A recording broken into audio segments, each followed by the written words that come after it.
देखो सब बच्चे, अब हम लोग पढ़ते हैं आगे रैशनल नंबर्स। ठीक बात है ना, रैशनल नंबर्स। देखो क्या होता है, सबसे पहले हम लोगों ने नेचुरल नंबर्स पढ़ा, ठीक। फिर हम लोगों ने होल नंबर्स पढ़ा, फिर हम लोगों ने इंटीजर्स के बारे में देखा, फिर हम लोगों ने प्राइम नंबर, कंपोजिट नंबर, को prime number, twin prime numbers, इनके बारे में डिटेल से समझा। अब देखो नेक्स्ट आता है रैशनल नंबर्स, है ना।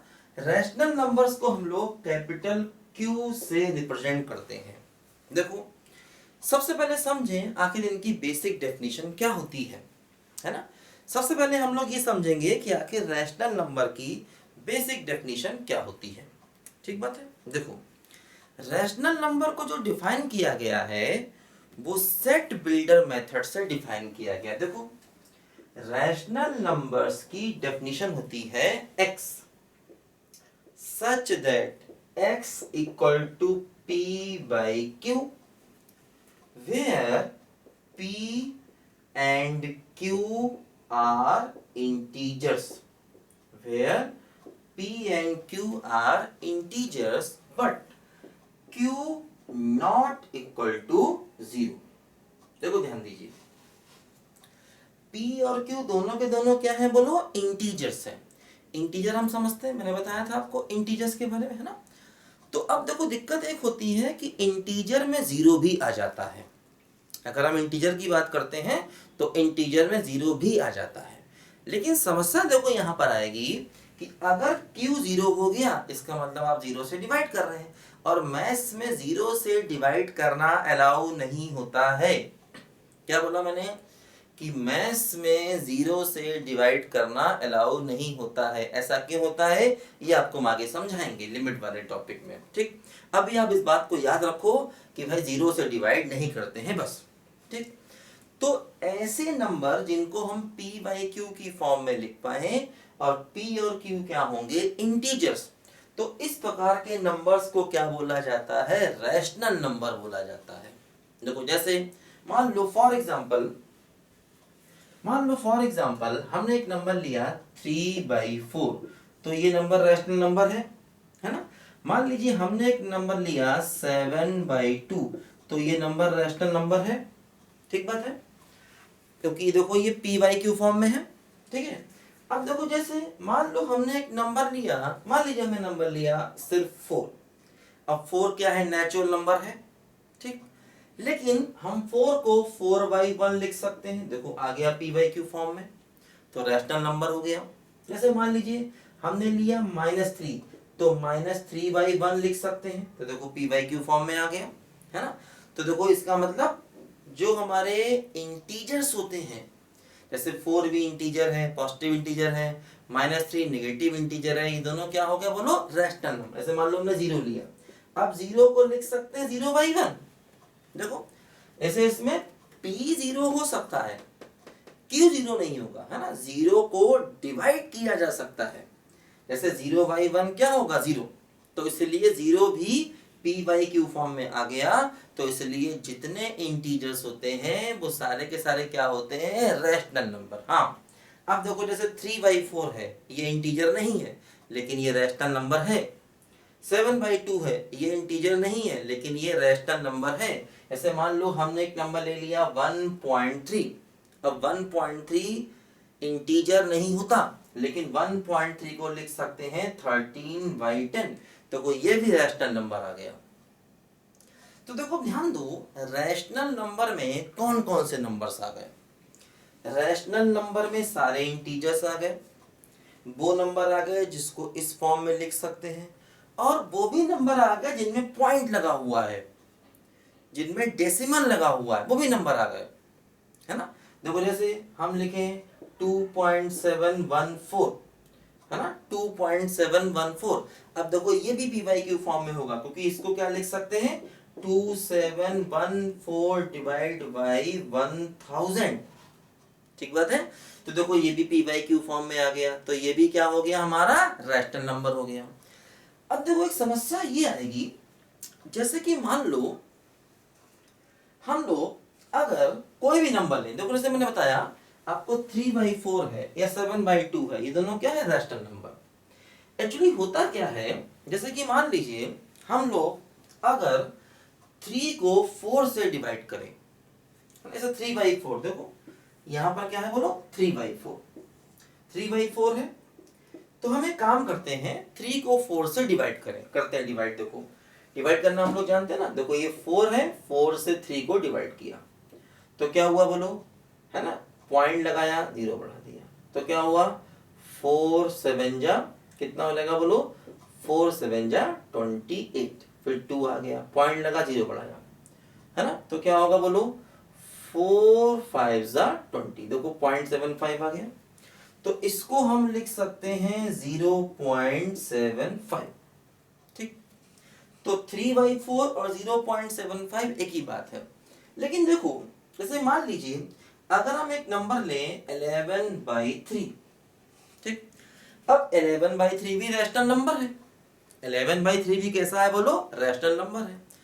अब हम क्या करें, 11 को जरा 3 से डिवाइड करके देखें आखिर क्या होता है। देखो ध्यान दो, अगर हम 11 को 3 से डिवाइड करते हैं डिवाइड, देखो ये 11 है और ये 3 है तो क्या होगा बोलो, 3 3 जा 9, ठीक है। 11 को 3 से डिवाइड कर रहे हैं, 11 को 3 से डिवाइड कर रहे हैं तो क्या होगा बोलो, 3 3 जा 9, 2 आया, पॉइंट लगा है 0 आ गया।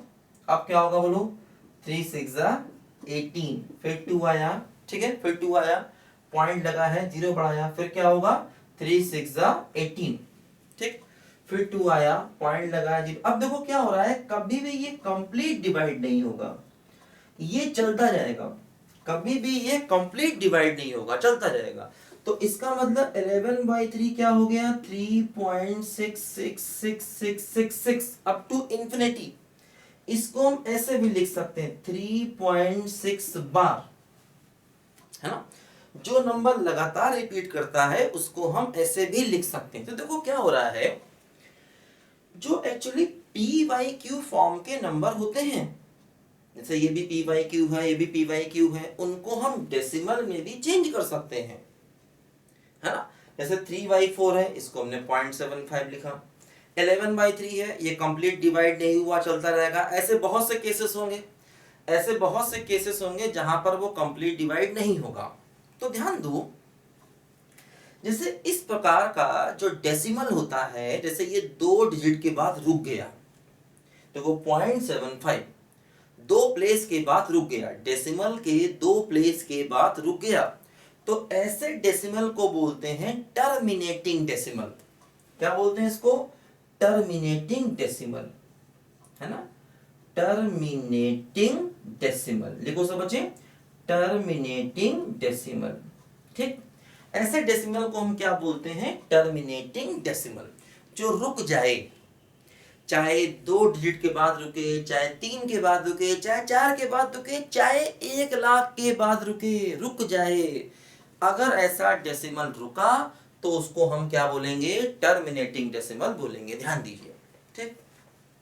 अब देखो जैसे ये डेसिमल रुका नहीं, ये इनफाइनाइट तक गया, तो इसको कहेंगे नॉन टर्मिनेटिंग। क्या बोलेंगे, नॉन टर्मिनेटिंग। लेकिन ध्यान दो, इसमें कुछ नंबर ऐसा है जो बार बार रिपीट कर रहा है, तो इसलिए इसका पूरा नाम क्या होगा, नॉन टर्मिनेटिंग बट रिपीटिंग, ठीक। इस नंबर का पूरा नाम क्या होगा बोलो, नॉन टर्मिनेटिंग, क्योंकि रुक नहीं रहा लेकिन रिपीट कर रहा है, इसीलिए क्या होगा, रिपीटिंग, ठीक है ना। तो इसको हम क्या कहेंगे बोलो, नॉन टर्मिनेटिंग बट रिपीटिंग। लिखो सब बच्चे, नॉन टर्मिनेटिंग, ठीक है, but repeating, non terminating but repeating, है ना। नॉन टर्मिनेटिंग क्योंकि रुक नहीं रहा, हाँ रिपीट कर रहा। अब देखो रिपीट करने वाले नंबर एक भी हो सकते हैं, दो भी हो सकते हैं।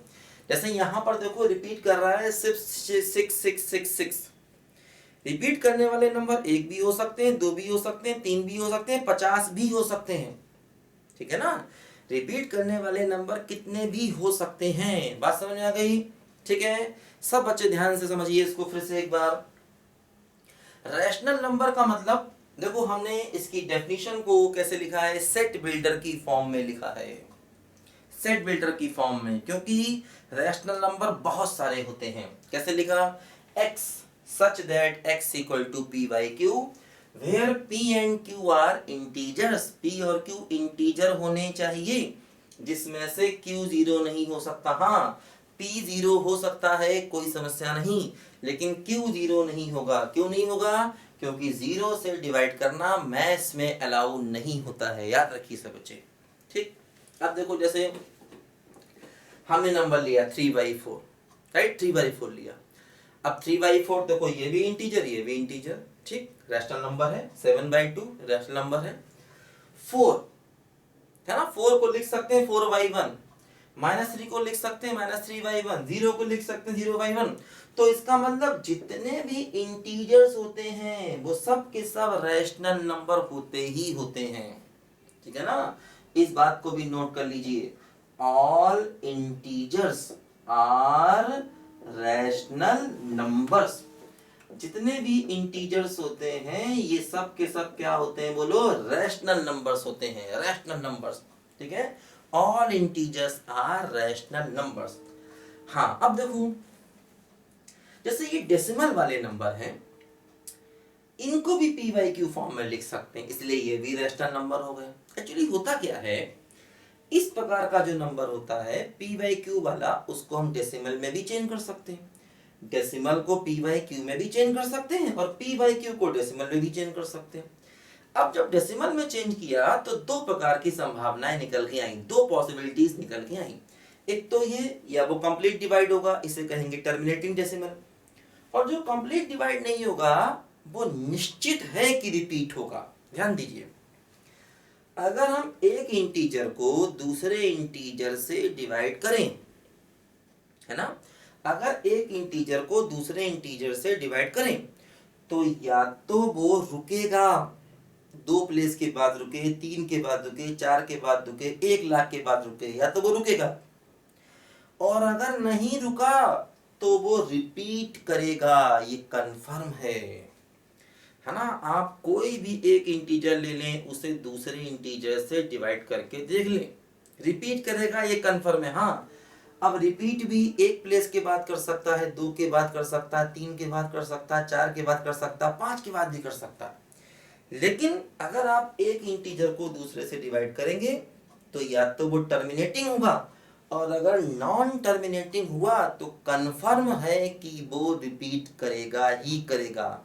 आप कोई भी एग्जांपल ले करके देखिए, ठीक है ना।